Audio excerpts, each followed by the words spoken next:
We're going. All right, so we're here with Joe from Gojira. Yep. How's the tour been going for you so far? Very good, man. Very good. It's a lineup that works very well, you know, with the fans of the three bands. So everybody's happy, you know. We're happy to be with Mastodon because we love their music and they appreciate us too, and the fans are super happy. Our fans, what the fuck, man? But so yeah, our fans, since years, they were always asking, when are you guys touring with Mastodon, you know? Because it's a bill that makes a lot of sense.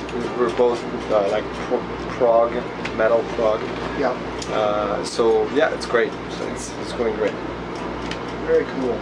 We were expecting something good, and it's better than what we were expecting even. It's really good. What are the pros and cons for you for touring in the U.S.? What do you mean by that? The good sides and bad sides? The good sides and the bad sides, yeah.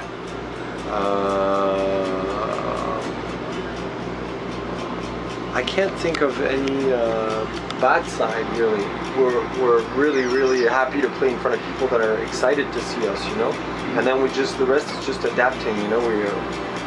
Whether it's in India or South America or Europe or the States or Canada, you know, we're always like, it's a mission to us, you know. We don't expect being comfortable on the tour. You know, we have a bus, that's the minimum comfort we have. So touring is always a little difficult, but being in the States, playing in front of an excited crowd every night is, you know, it's awesome. The only downside of being on tour is that we're away from our families, and that's difficult. It's the same for every band, I think. You know? True. That's really difficult, by the way. I don't want to extend on that really, but it is difficult for every band. Yeah. Is there ever any chance that you'd work with Max Cavalera again with the Cavalera Conspiracy, or was that a one-off? That was a one-off, I think, but who knows? Maybe in the future, you know, you never know what's around the corner. Yeah. But I think that was it, yeah. Let's see. What happened to the Sea Shepherd EP? Well, I got lost a little bit, you know, and we worked on songs, and we were not finished with this EP. And before we could finish, we started to work on a new album because we had to put out a new album, and then we went on tour, and we had some technical difficulties, and then. You know, one song got out, you know, on the UK press. So there are 3 songs that are still somewhere in a hard drive. You know? Well, we need to release them one day. Now, you guys are working on another record here fairly soon, aren't you? Yes. We want to record an album pretty soon. We don't know when exactly because we have more touring, more offers. You know, things are going pretty well on this album cycle, so we might extend it a little bit. But we started to write new material a couple months ago, so we have ideas coming here and there. Like you see, we're jamming here all day. We're recording demos in the back lounge, and we're working hard to try to come up with our best album. Now, when that comes out, will it again be on Roadrunner Records, or will it be on another label? Yeah. Roadrunner Records, yeah. Unless they fire us at the last minute, but I don't think so. I don't see that happening. No, it's going well, man. You guys got a good thing going. Yeah, and it was our first record on Roadrunner Records, so we still have a couple more records to do with them. Yeah, you released a live like CD and DVD for this last tour you did, right? Yeah. We just released that DVD filmed at the Brixton Academy in London, and. Because CDs don't sell, we had to come up with an idea to how to sell this thing, you know.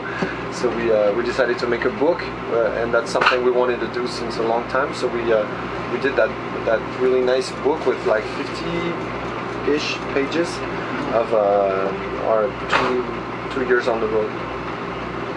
Very cool. For people who don't know, where does your name come from? It comes from Godzilla, the Japanese monster. Yes. It's the original pronunciation, Gojira. Yes. Gojira. Yeah. So with that being said, are you guys looking forward? Are you guys actually, I mean, fans of the movies, or how did you come upon? Of course, I mean, I figured you had giant to be. lizard destroying cities. Come on, like who's not a fan? You know what I mean? Like, There of are course. few things are cooler than that. So yeah, it was one of the exactly. first things when I saw the name. I'm like, these guys can't possibly suck. You know? Yeah, exactly. We're not fans like we don't collect, you know, Godzilla stuff, but we all like, and I cannot wait to see the movie. Wasn't the band's original name Godzilla? Yeah. You For 2 years we were named Godzilla, and then we realized we needed to change the name because it wasn't for copyright reasons, right? You know, trademark. Yeah, I actually just saw on your main website all of you standing in front of the big movie posters. So it's like, so I mean, with that being said, you know, like, what are some of your favorite Godzilla? Because I'm a huge fan of Godzilla. Oh, you're a huge fan. Oh my God, since I so then you'll be walk. disappointed because I don't know. I don't know shit. You know, I just. I remember seeing a couple of them. You know, the old movies. Right. Where he's fighting this giant butterfly. Mothra. Yes. Yeah, exactly. Yeah. That's awesome. I'm a terrible Moving on from nerd. the Godzilla thing here before we get off topic. Okay. A lot of your lyrics are about environmental things, and not the stereotypical doom and gloom that would come out of most heavy metal bands. What made you decide to write about that instead of, you know, everything else that's probably already been done? I don't know what else to talk about. You know, it's just coming out naturally, spontaneously. And it's not just environmental issues, it's spiritual issues, you know. Mm-hmm. What are we doing here? What are we doing with our lives in general as a species, you know? The way we behave, the fact that we destroy everything we touch, you know? And I don't know, humanity is so disgusting sometimes. We are, I fully agree. At the same time, there's beauty, you know, and we try to. So it's a constant battle between being completely disgusted and being completely in love with human beings, you know. Yes, I fully understand that. Yeah. So a lot of our lyrics are, you know, about that, and one aspect of that is the way we treat environment, of course. How are the other bands in the French music scene? Some of them are good, some of them suck. But any you'd recommend off, you know, particularly? Jean-Michel. Jean-Michel is maybe. Tu peux nous recommander des groupes français à écouter? Metal. Ouais, metal. Black, n'importe quoi. C'est dur comme ça. Go Rod, Tripalium. Oh yeah. Ah, Tripalium, yeah, Tripalium, right. Yeah, Go Rod. Yeah. Hackbreed Clone. Yeah. Hackbreed Clone, Dagoba. There is a scene, you know. Yeah. Good deal. We're close to these guys. We started together. I would say Tripalium for me is the band that's the most interesting and the closest to what we do. They play a kind of groovy, technical death metal. Really crazy, really fucked up. They're from the countryside, so you can tell they're like a bunch of rednecks playing gotcha. technical death metal. It's very weird, the vibe, you know. But it's cool. Not necessarily a bad thing, though. It's a great thing. Yeah. It's a great thing. We are rednecks too, you know. I mean, like, we come from the countryside. This is probably a similar question to what I asked earlier, but large festival crowds or smaller club crowds? What do you Small clubs, yeah, definitely. Because of more intimate vibe, or? Yeah, because I think this music is made for that kind of room, you know, a small room with I want to say 3,000 max, you know, 3,000 people max. I think our music is made for that kind of room. But of course, if one day we have to play arenas, you know, in front of 10,000, 20,000 fans, I'm not going to complain. Oh no, not at all. But really, for now, we opened for Metallica and we opened for big bands. I was actually going to ask that. What was that experience like getting to open for them, since they're? It's amazing, but you're thrown in the wind. You know, you're in the wind on a huge stage alone. It's difficult to hear yourself and to feel the connection with your bandmates, and you have this ocean of people, and it's difficult to interact, you know, because you're way higher than them, and they're far and low, and it's like, oh my god. So all of a sudden you're playing for an ocean, you know, instead of instead of a group of people. So it's very different. In a club, we can smell people, we can see people, we can, you know what I mean? We can interact with them. Absolutely. Sometimes we don't want to, but we're pushed on the stage, and we're like in a sort of trance with the people, you know, instead of just trying to do the right thing to look good on a huge stage. Very cool. I actually heard that they treated you guys really well. When Very you well, yeah. Metallica, amazing. Cool. Real gentlemen. Yeah. Very cool. For somebody who doesn't know Gojira's music, what songs would you recommend people to check out? Mario. Quelle chanson? It depends. Explosia, I would say, the opening song from our latest record. Explosia is a good mix between it's emotional, the end is emotional, but the beginning is crushing, kind of crushing. And there's this weird riff at the beginning, so I think it represents pretty well our music. I think this one. Very cool. Alright, one of the last questions I got here.